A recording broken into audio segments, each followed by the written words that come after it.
क्या इस देश को जलता हुआ देखकर किसी को खुशी हो सकती है? देश से प्यार करने वाले किसी भी व्यक्ति को इससे कभी खुशी नहीं होगी, बल्कि चिंता होगी और गुस्सा भी आएगा। लेकिन हमारे देश में ऐसे बहुत सारे लोग हैं जो भारत के टुकड़े टुकड़े होते हुए देखना चाहते हैं, जो देश की बर्बादी का सपना देख रहे हैं। आज हमारे पास भीमा कोरेगांव हिंसा के मामले की जांच के दौरान सामने आई कुछ चिट्ठियां हैं। ये 7 चिट्ठियां हैं जिनमें देशद्रोह और विद्रोह का आरडीएक्स भरा हुआ है। भारत के खिलाफ नफरत का बारूद है और इनमें नफरत की आग है। कोई अपने देश से कितनी नफरत कर सकता है, इसका अंदाजा आपको तब होगा जब आज हम ये चिट्ठियां आपके सामने पढ़कर सुनाएंगे। इन चिट्ठियों में देश में आग लगाने की योजना का पूरा ब्यौरा है। आज हम एक के बाद एक इन 7 चिट्ठियों का संपूर्ण विश्लेषण करेंगे और तब आपको पता चलेगा कि हमारे देश में आज भी ऐसे लोग रहते हैं जो देश को बर्बाद करना चाहते हैं, जो देश को अपना दुश्मन समझते हैं। भारत की सेना को, भारत के प्रशासन को, भारत की सरकार को और भारत के वोटर्स को अपना दुश्मन समझते हैं। भारत के वोटर्स ने जिन लोगों को चुना है उन्हें अपना दुश्मन समझते हैं। आज जो 7 चिट्ठियां हमारे पास हैं, उनमें से पहली चिट्ठी इस समय मेरे हाथ में है। यह चिट्ठी कॉमरेड रोना को लिखी गई है और लिखने वाले का नाम कोड वर्ड में लिखा गया है। 2 जनवरी 2018 को लिखी गई यह चिट्ठी कॉमरेड एम नामक किसी व्यक्ति ने लिखी है। 2 जनवरी 2018 का मतलब है इसी साल की चिट्ठी है, बहुत पुरानी चिट्ठी नहीं है। और याद रखने वाली बात यह है कि यह चिट्ठी पुणे के यलगार परिषद के कार्यक्रम के सिर्फ 2 दिन बाद लिखी गई है। इस चिट्ठी में भीमा कोरेगांव की घटना पर कॉमरेड्स को बधाई दी जा रही है और अर्बन कॉमरेड्स की तारीफ की जा रही है। अर्बन कॉमरेड्स कौन है?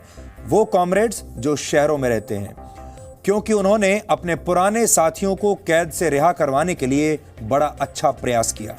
इस चिट्ठी में किसी हायर कमेटी का भी जिक्र किया गया है, जिसके माध्यम से फंड देने की बात कही गई है, यानी पैसा देने की बात कही गई है। हम आपको आज ये बताते हैं कि इस चिट्ठी में क्या लिखा है। इसे ध्यान से सुनिएगा, क्योंकि इस चिट्ठी में आपको कई ऐसे लोगों के नाम सुनने को मिल जाएंगे जो अक्सर सामाजिक आंदोलनों को लेकर बहुत चर्चा में रहते हैं, जिनके नाम आप अखबारों में अक्सर पढ़ते रहते हैं और न्यूज़ चैनल्स में भी ये लोग नेतागिरी करते रहते हैं, आपके सामने इंटरव्यूज़ देते हैं और इनके बयान अक्सर आप देखते रहते हैं। इस चिट्ठी में लिखा है कि कॉमरेड जिग्नेश और कॉमरेड उमर हमारे आंदोलन के यंग फाइटर्स हैं और कॉमरेड प्रकाश अंबेडकर के मजबूत समर्थन की मदद से हम जल्द ही पूरे देश में कुछ सालों के अंदर ही कई दलित आंदोलनों को सफल होते हुए देखेंगे। इसके लिए पिछले साल जुलाई और अगस्त में हायर कमेटी ने फंड रिलीज किए हैं। अब मैं आपको पढ़कर बताता हूं क्या लिखा है। Comrade Jignesh and comrade Umar are young fighters of our revolution. With strong support from Comrade Prakash Ambedkar, we can foresee the outcome of their efforts in consolidating many Dalit struggles across the country within few years. अगर आप अंग्रेजी में देखना चाहिए, अंग्रेजी में लिखी गई चिट्ठी है। यहाँ आपको कॉमरेड जिग्नेश का नाम और कॉमरेड उमर का नाम देखने को मिल रहा है और कॉमरेड प्रकाश अंबेडकर का नाम है। लेकिन हम इस बात की पुष्टि नहीं कर सकते कि कॉमरेड जिग्नेश मेवाणी हैं या नहीं और कॉमरेड उमर खालिद हैं या नहीं और प्रकाश अंबेडकर भी वही प्रकाश अंबेडकर हैं या नहीं जो दलित आंदोलनों के लिए प्रसिद्ध हैं। इसकी पुष्टि किसी जांच एजेंसी को ही करनी होगी। हम सिर्फ तथ्यों को आज आपके सामने पेश कर रहे हैं। जो नाम जिस रूप में यहाँ लिखे हैं उसी रूप में आपके सामने पेश कर रहे हैं। लेकिन ये सच है, कॉमरेड जिग्नेश का नाम है, कॉमरेड उमर का नाम है और इन्हें यंग फाइटर कहकर संबोधित किया गया है और कॉमरेड प्रकाश अंबेडकर का नाम इस चिट्ठी में है। और ये बहुत ही विस्फोटक चिट्ठी है, क्योंकि जैसे जैसे मैं आगे पढ़कर आपको बताऊंगा आप हैरान होते चले जाएंगे। इस चिट्ठी में आगे लिखा है कि भीमा कोरेगांव आंदोलन बहुत सफल रहा है और इसमें हुई एक युवक की मौत को हमें बड़ा मुद्दा बनाना चाहिए। इसका हमें ज़्यादा से ज़्यादा इस्तेमाल करना चाहिए। हमें इसे आगे दूसरे आंदोलनों को भड़काने के लिए और प्रोपेगेंडा मटेरियल बनाने के लिए ज़्यादा से ज़्यादा इस्तेमाल करना चाहिए।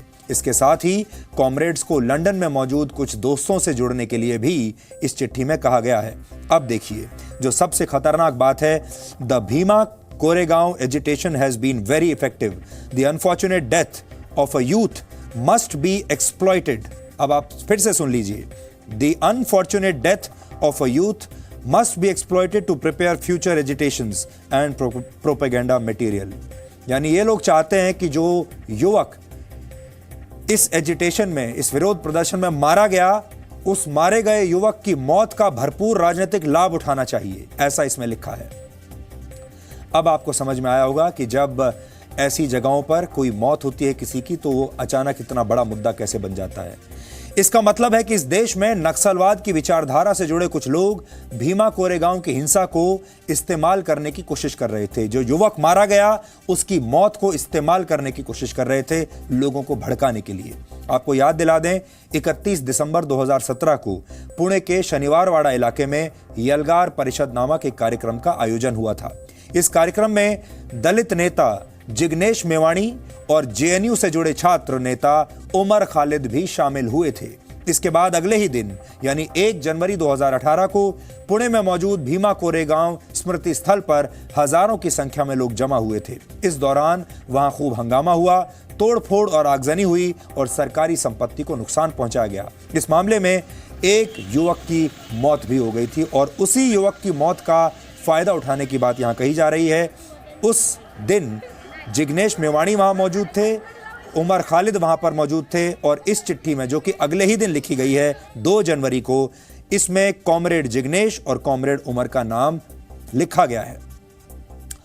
और इसके बाद इस मामले की जांच पुणे पुलिस को सौंपी गई थी और जब यह जांच शुरू हुई, उस जांच के बाद ही ये अब खुलासे हो रहे हैं. इस चिट्ठी में भीमा कोरेगांव, कॉमरेड उमर और कॉमरेड जिग्नेश, इन 3 शब्दों का इस्तेमाल है और इसका नक्सली उग्रवादियों से क्या कनेक्शन है, ये अब जांच का विषय है. इसी चिट्ठी में आगे लिखा है कि हमारे कुछ सीनियर कॉमरेड्स जो सीपीआई माओवादी की अर्बन लीडरशिप से आते हैं, इन लोगों ने कांग्रेस पार्टी में मौजूद दोस्तों से बात की है. ध्यान दीजिए, कांग्रेस पार्टी में मौजूद दोस्तों से बात की है और कांग्रेस पार्टी में मौजूद ये जो दोस्त हैं, इन दोस्तों ने दलित आंदोलनों को और आक्रामक तरीके से चलाने की बात कही है. उन्होंने ये भी कहा है कि ऐसा करने के लिए जितनी भी कानूनी और आर्थिक मदद लगेगी, उसे जिग्नेश के माध्यम से पहुंचाया जाएगा, यानी जिग्नेश बिचौलिया रहेंगे.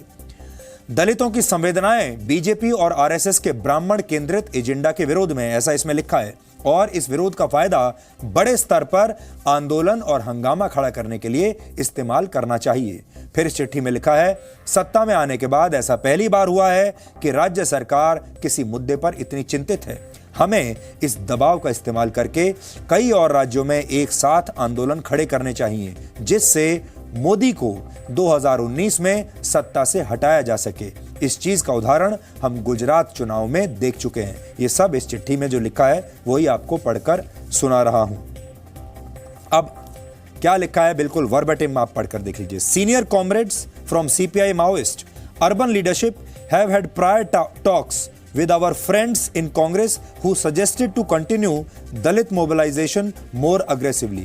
कांग्रेस के जो दोस्त हैं वही कह रहे हैं कि आप अपनी ये मुहिम जो है दलित मोबिलाइजेशन की, इसे जारी रखिए. Whatever legal and financial aid is required, they are ready to provide to us. और इसमें लिखा है कि जिग्नेश के थ्रू सारी जो लीगल एड है और फाइनेंशियल एड है वो दी जाएगी, और ऐसा कांग्रेस पार्टी के दोस्त कह रहे हैं. Dalit sentiments are clearly against the Brahmin-centered agenda of BJP RSS. This should be converted into large-scale mobilization and chaos. For the first time since coming to power, the state government feels heavily cornered on this issue. शायद ये गुजरात सरकार की बात यहाँ कर रहे हैं. We must keep up the pressure through simultaneous protest programs across many states. It will undoubtedly help to take down the Modi juggernaut in 2019. Congress friends have assured assistance for the release of senior political prisoners including Comrade Kobad and Comrade Sai. यहां पर फिर से कांग्रेस का नाम है और note करने वाली बात यह है कि यह चिट्ठी भीमा कोरेगांव हिंसा के विषय से जुड़ी हुई है और इसमें उस हिंसा की घटना और एक युवक की मौत के प्रचार का फायदा उठाकर दलितों की भावनाओं को भड़काने और चुनाव को प्रभावित करने की योजना बनाई जा रही है. इसमें जो गुजरात सरकार के बारे में या तो जिक्र किया गया है या महाराष्ट्र सरकार के बारे में जिक्र किया गया है, ये कहकर कि राज्य सरकार पहली बार दबाव में आई है।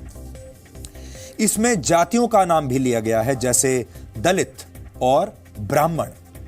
यानी ये लोग जब आपके सामने आते हैं तो कहते हैं कि देश को जाति पाति से ऊपर उठ जाना चाहिए, धर्म से ऊपर उठ जाना चाहिए, जाति और धर्म के नाम पर राजनीति नहीं करनी चाहिए। लेकिन यही माओवादी अपनी चिट्ठियों में जाति के नाम पर कैसे राजनीति करते हैं आपने देख लिया। ऐसा लगता है जैसे समाज में एक जातीय टकराव फैलाने की कोशिश की जा रही है। अब आपको समझ में आ रहा होगा कि देश भर में जातियों के आधार पर जो हिंसा होती है, जैसे कई बार आप लिंचिंग के नाम से भी आपको कई सामने रखा जाता है, वो कहां से हो रही है। इस चिट्ठी को पढ़ने से लगता है कि विदेशों में मौजूद कुछ ताकतें भारत में अशांति फैलाने की कोशिश कर रही हैं, क्योंकि कहा गया है कि लंदन में जो हमारे दोस्त हैं उनसे आप संपर्क में रहिए। इस चिट्ठी में आगे लिखा है, कांग्रेस के हमारे दोस्तों ने यह भरोसा दिया है कि वो हमारे राजनीतिक कैदियों जैसे कि कॉमरेड कोबाद और कॉमरेड साई को रिहा करवाने के लिए हर संभव मदद करेंगे। और इसमें यह भी लिखा है कि कांग्रेस के जो दोस्त हैं वो लीगल एड देंगे और फाइनेंशियल एड भी देंगे, यानी पैसा भी देंगे और कानूनी रूप से भी सहायता करेंगे, ताकि हमारे जो बाकी साथी हैं वो सही सलामत रहें।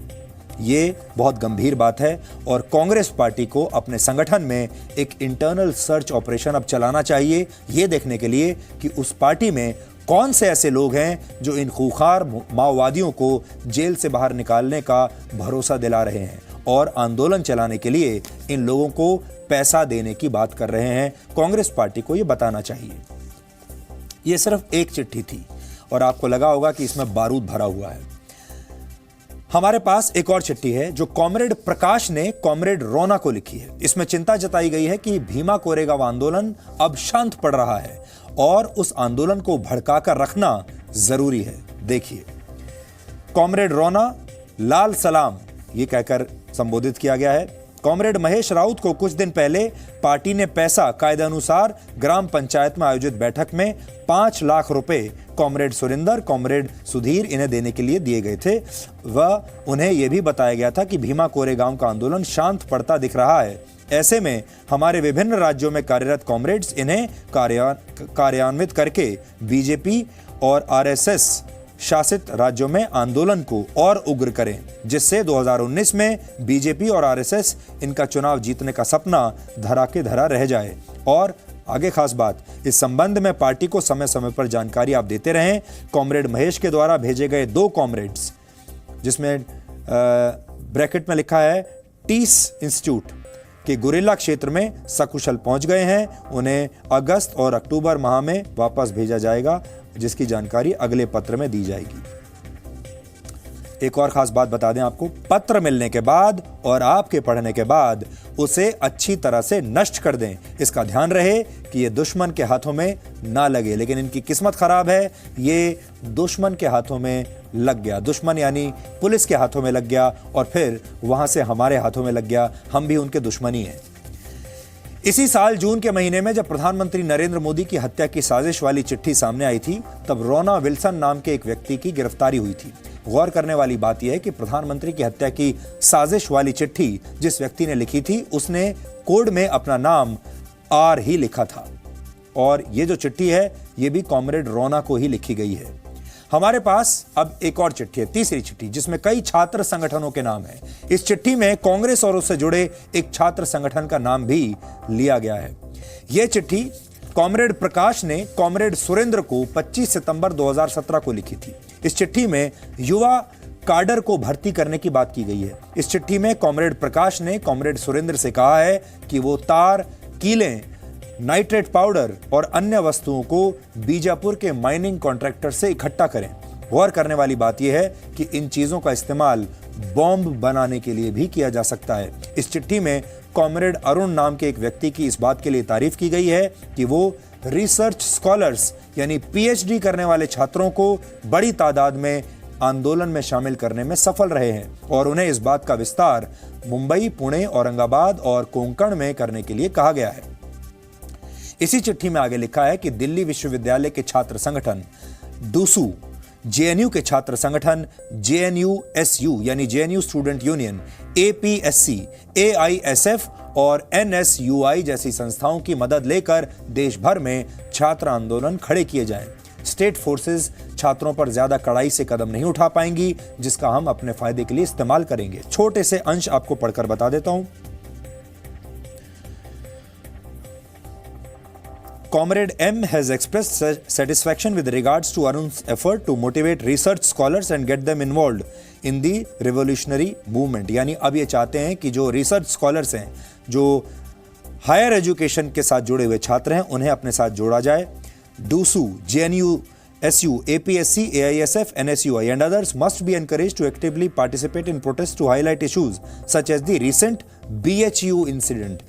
बनारस हिंदू यूनिवर्सिटी में जो घटना हुई है उसका भी जिक्र किया गया है और कहा गया है कि जैसा बनारस हिंदू यूनिवर्सिटी में हुआ वैसे ही घटनाएं और यूनिवर्सिटीज में भी हमें करानी चाहिए। We must intensify nationwide protest using students. State forces will be soft against students, which will gradually put the state at a disadvantage while acting against us. Congress leaders are very much willing to assist in this process and have also agreed fund further agitations। अब सोचिए आपने अक्सर इस बात को note किया होगा कि हमारे देश में आजकल अलग अलग कॉलेजों में और विश्वविद्यालयों में इस तरह की घटनाएं ज्यादा हो रही हैं। नारेबाजी बहुत हो रही है, असंतोष फैल रहा है।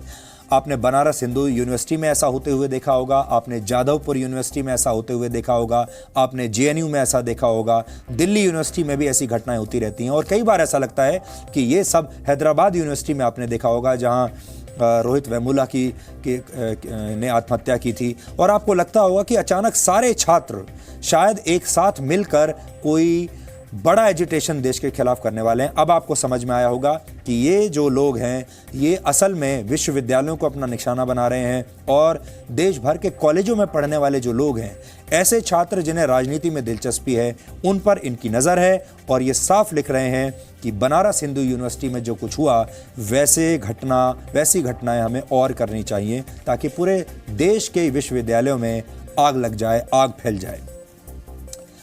अब हमारे पास एक और चिट्ठी है जो कॉमरेड प्रकाश को लिखी गई है। इस चिट्ठी को लिखने वाले ने अपना नाम छुपा लिया है, नाम की जगह कोड का इस्तेमाल किया गया है और कोड है R। डियर कॉमरेड प्रकाश, रेड सैल्यूट्स। नीचे लिखा है विद वार्म रिगार्ड्स R। 26/12/2017 की चिट्ठी है, पिछले साल 26 दिसंबर की। इस चिट्ठी में किसी सप्लायर के माध्यम से किसी इक्विपमेंट को लेने की बात कही जा रही है जिसकी मदद से विरोधियों को बहुत ज्यादा नुकसान पहुंचाने की बात कही गई है। इस चिट्ठी में लिखा है, हमारी अप्रैल में हुई बात के अनुसार हमारे नेपाल के सप्लायर के संपर्क में मैं हूं। हमारे मणिपुर के कॉमरेड्स भी हमारी मदद कर सकते हैं जिससे इक्विपमेंट को लाने और उसे तैयार करने की प्रक्रिया को तेज किया जा सके। हम बीजापुर, मकलानगिरी और गढ़चिरौली के एनकाउंटर्स में दर्जनों कॉमरेड्स खो चुके हैं और आने वाले वक्त में ये संख्या बढ़ने के आसार हैं।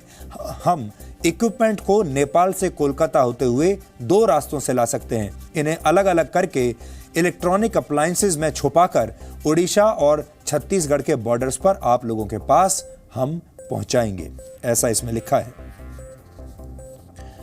आप भी हैरान हो जाएंगे कि इनके इरादे कहां तक पहुंचे हुए हैं।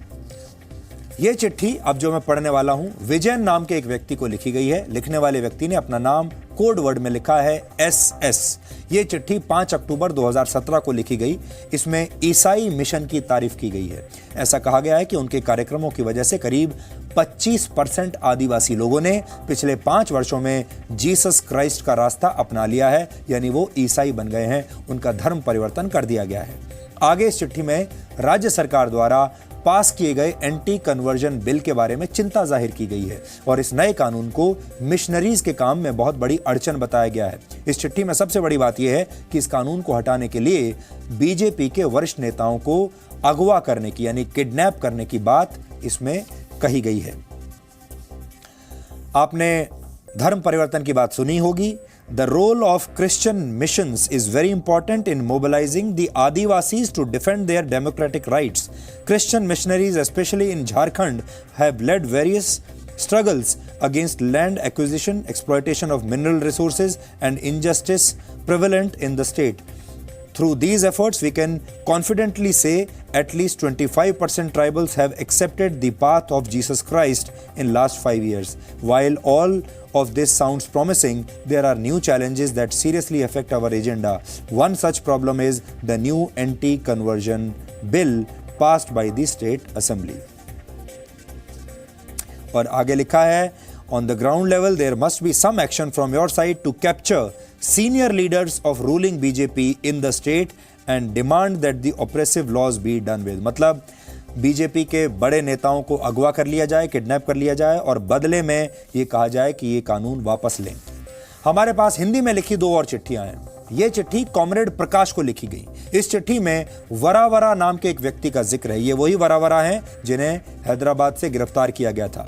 चिट्ठी में गुरिल्ला युद्ध के लिए पैसा उपलब्ध करवाने की बात कही जा रही है। अब देखिए, प्रिय कॉमरेड प्रकाश, लाल सलाम, आपका पत्र मिला। कॉमरेड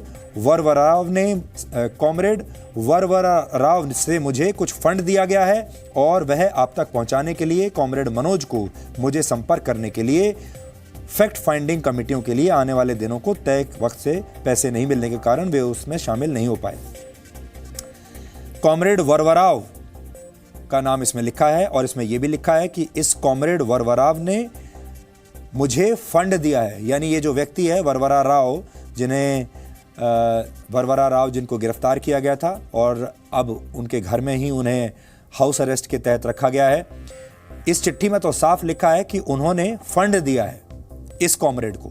अब ये जांच का विषय है कि या ये वही वरवरा राव हैं जिनके बारे में हमने कल आपको बताया था।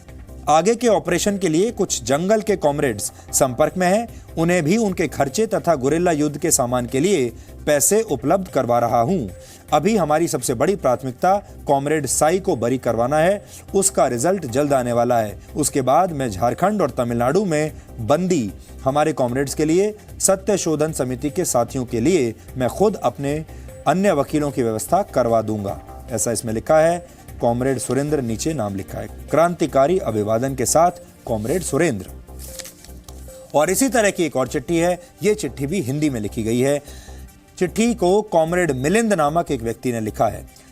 प्रिय कॉमरेड, लाल सलाम, आशा करते हैं कि आप सभी ठीक होंगे। पिछले 3-4 माह से हमारे वरिष्ठ कॉमरेड्स कॉमरेड वरवरा राव तथा हमारी कानूनी मददगार कॉमरेड सुरेंद्र गढ़लिंग द्वारा दिए गए मार्गदर्शन के मुताबिक जो भी कार्रवाई देश के अलग अलग हिस्सों में खासकर दिसंबर महीने में गढ़चिरौली तथा छत्तीसगढ़ के कॉमरेड्स द्वारा कम संख्या में रहते हुए सुरजागढ़ में किए गए हमले में हमें राष्ट्रीय स्तर पर बहुत प्रसिद्धि दिलवाई है। सोचिए, ये जब हमले करते हैं तो ये प्रसिद्धि पाने के लिए करते हैं। तो इसमें कह रहे हैं जो हमने हमले किए इससे हमें प्रसिद्धि मिली है।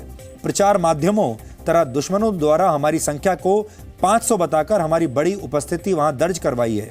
ऐसी ही कार्रवाई जिसमें हमें ज्यादा से ज्यादा प्रसिद्धि प्राप्त हो हमें आने वाले दिनों में करना है। कुछ बड़ी कार्रवाइयों के बारे में कॉमरेड वरवरा राव और कॉमरेड सुरेंद्र से ने उसे सफलतापूर्वक अंजाम देने के लिए तथा जंगल के कॉमरेड्स तक ये योजनाएं पहुंचाकर ऐसे ही बड़े काम करवाने की जवाबदेही कॉमरेड सुरेंद्र को दी है। इसके लिए उन्हें कॉमरेड वरवरा राव ने फंड उपलब्ध करवाया है। कॉमरेड वरवरा राव ने फंड उपलब्ध करवाया है जिससे कॉमरेड सुरेंद्र कुछ फंड आप तक पहुंचाएंगे। आप उनके संपर्क में रहकर कार्रवाई करें। इस पूरे मामले में आज महाराष्ट्र के ADG law and order Paramvir Singh ने मुंबई में एक प्रेस कॉन्फ्रेंस की। उन्होंने भीमा कोरेगांव की हिंसा और नक्सलियों के संबंध में कई बड़े सबूत देश के सामने रखे हैं। इन्हीं सबूतों में उन्होंने एक चिट्ठी भी पढ़कर सुनाई और यह वही चिट्ठी थी जो हमने कल डीएनए में आपको पढ़कर सुनाई थी। यह चिट्ठी कॉमरेड सुधा ने कॉमरेड प्रकाश को लिखी थी। कल हमने आपसे कहा था कि यह संभव हो सकता है कि यह कॉमरेड सुधा वही सुधा भारद्वाज हों जिन्हें 28 अगस्त को फरीदाबाद से गिरफ्तार किया गया था। और आज महाराष्ट्र के ADG law and order Paramvir Singh ने भी वही चिट्ठी पढ़ी और कॉमरेड सुधा को सुधा भारद्वाज कहकर संबोधित किया। ये ही चिट्ठी हमने कल रात को डीएनए में आपको दिखाई थी। ये एक लेटर है जो कि श्रीमती सुधा भारद्वाज ने प्रिय कॉमरेड प्रकाश को लिखा। कॉमरेड प्रकाश सेंट्रल कमेटी के बिहाफ पर पूरा करस्पॉन्ड करते हैं और इसमें कुछ लाइनें इसमें से पढ़ के अवश्य सुनाऊंगा। जगदलपुर छत्तीसगढ़ लीगल एड तथा बस्तर सॉलिडारिटी नेटवर्क इस संगठन का काम बहुत अच्छे से चल रहा है और सक्रिय रूप से इंटीरियर के कामों में जानकारी तथा आर्थिक मदद पहुंचाने के लिए इसका काम मैं स्वयं देख रही हूं। इसके लिए मैंने संगठन के ऐसे एडवोकेट से मैं संपर्क में हूं। और उसमें यह भी लिखती हैं, कश्मीर के अलगाववादियों से कॉमरेड अंकित और कॉमरेड गौतम नवलखा ये संपर्क में है। वहां दुश्मनों द्वारा किए जा रहे मानवाधिकार हनन के वीडियो सोशल मीडिया पर तथा मीडिया हाउस के माध्यम से प्रसारित करवाना तथा पैलेट गन के बारे में सुप्रीम कोर्ट में चल रहे केस में लीगल एड उपलब्ध करवाना, जिसके लिए कॉमरेड प्रशांत से बात कीजिएगा। ये जो अर्बन नक्सल्स हैं, इन्होंने ऐसे ऐसे चोले पहने हुए हैं कि आप इन्हें कभी पहचान नहीं पाओगे, क्योंकि ये प्रोफेसर्स हैं, टीचर्स हैं, ये पत्रकार हैं, ये ऑथर्स हैं, राइटर्स हैं और सामाजिक कार्यकर्ता हैं। सुधा भारद्वाज, जिनके बारे में अभी बात हो रही थी, Sudha Bharadwaj national law university में पढ़ाती हैं और वो एक मानवाधिकार कार्यकर्ता भी हैं। फिलहाल सुप्रीम कोर्ट के निर्देश के बाद उन्हें अपने घर में ही नजरबंद रखा गया है। इस चिट्ठी की मदद से हमने कल भी माओवाद का समर्थन करने वाले बुद्धिजीवियों के दिमाग को डिकोड किया था। हमने आपको बताया था कि अर्बन नक्सल्स सुरक्षा बलों और सेना को अपना दुश्मन मानते हैं। कश्मीरी अलगाववादियों से शहरी नक्सलियों के गहरे संबंध हैं। कश्मीर के पत्थरबाजों की तरह शहरी नक्सलियों ने भी अपने लिए एक पैकेज मांगा है, पैसा मांगा है, जिसे आप देशद्रोह करने के लिए मिलने वाला वेतन भी कह सकते हैं। ये लोग मानवाधिकार के मुद्दे पर सेना को बदनाम करना चाहते हैं, सेना के खिलाफ सोशल मीडिया के इस्तेमाल की साजिश रच रहे थे और इनका ये भी कहना था कि कुछ भी करके ये सारे वीडियोस और ये जो प्रचार है, ये अलग अलग न्यूज़ चैनल्स और अखबारों के माध्यम से इसको प्रसारित करना चाहिए। और इसीलिए आपने देखा होगा कि मीडिया का एक तबका ऐसा है जो इन लोगों का प्रचार करता है, इन लोगों का साथ देता है। एनजीओज के नाम पर भी नक्सलियों की मदद ये लोग कर रहे थे और जेएनयू और TISS के छात्रों का इस्तेमाल भी ये लोग कर रहे थे।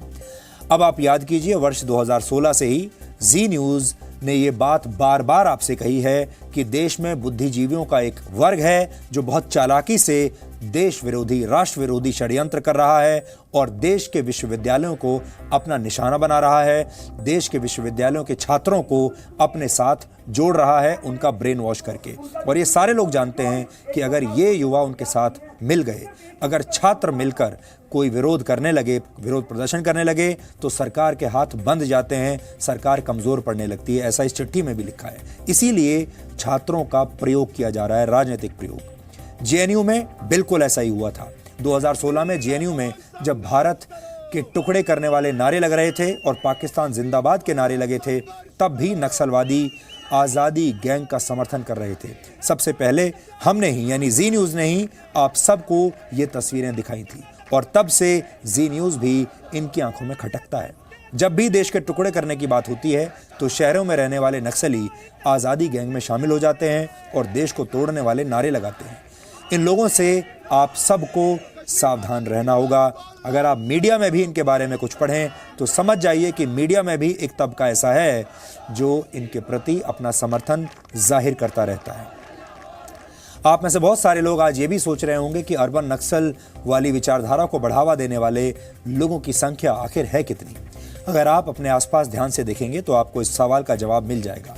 हालांकि ये भी एक दुखद विडंबना है कि सार्वजनिक जीवन में रहते हुए हमारे देश के कुछ नेता भी नक्सलवाद और आतंकवाद का खुला समर्थन करते हैं, क्योंकि इससे उनकी राजनीति को बल मिलता है, उनका वोट बैंक बढ़ता है और ये लोग देश के सुरक्षा बलों पर भी उंगलियां उठाने से चूकते नहीं हैं और इसकी वजह से भी आतंकवादियों और ऐसे नक्सलवादियों का मनोबल बढ़ता है। इन चिट्ठियों में कांग्रेस का जिक्र कितनी बार किया गया और कहा गया कि कांग्रेस में हमारे दोस्त, ये कहकर बताया गया।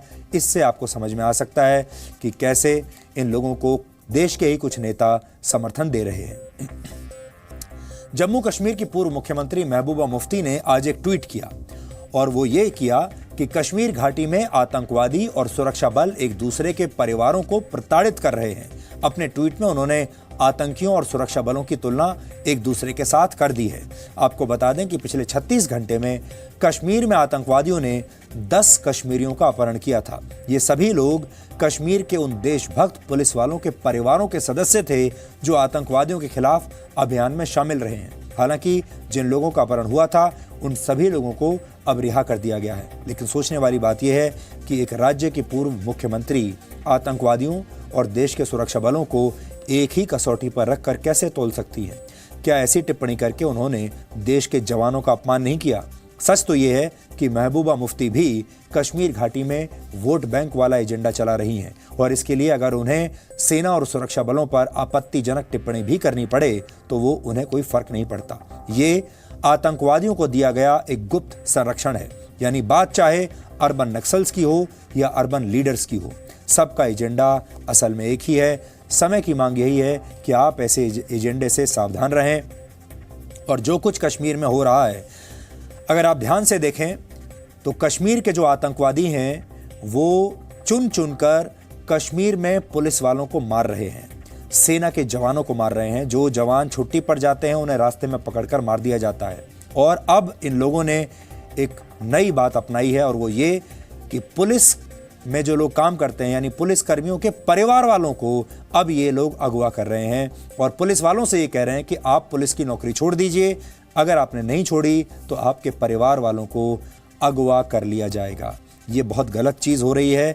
और आप कल्पना कीजिए कि अगर पुलिस वालों ने या हमारे देश के सेना के जो जवान हैं उन्होंने अगर ये कहना शुरू कर दिया कि जब हमारे देश के नेता इन आतंकवादियों से हाथ मिला रहे हैं, जब हमारे देश के नेता इनके समर्थक हैं, तो फिर हम भी इनसे क्यों लड़ें, हम भी इनसे हाथ मिला लेते हैं, उस दिन इस देश का क्या होगा, ये सोचने वाली बात है।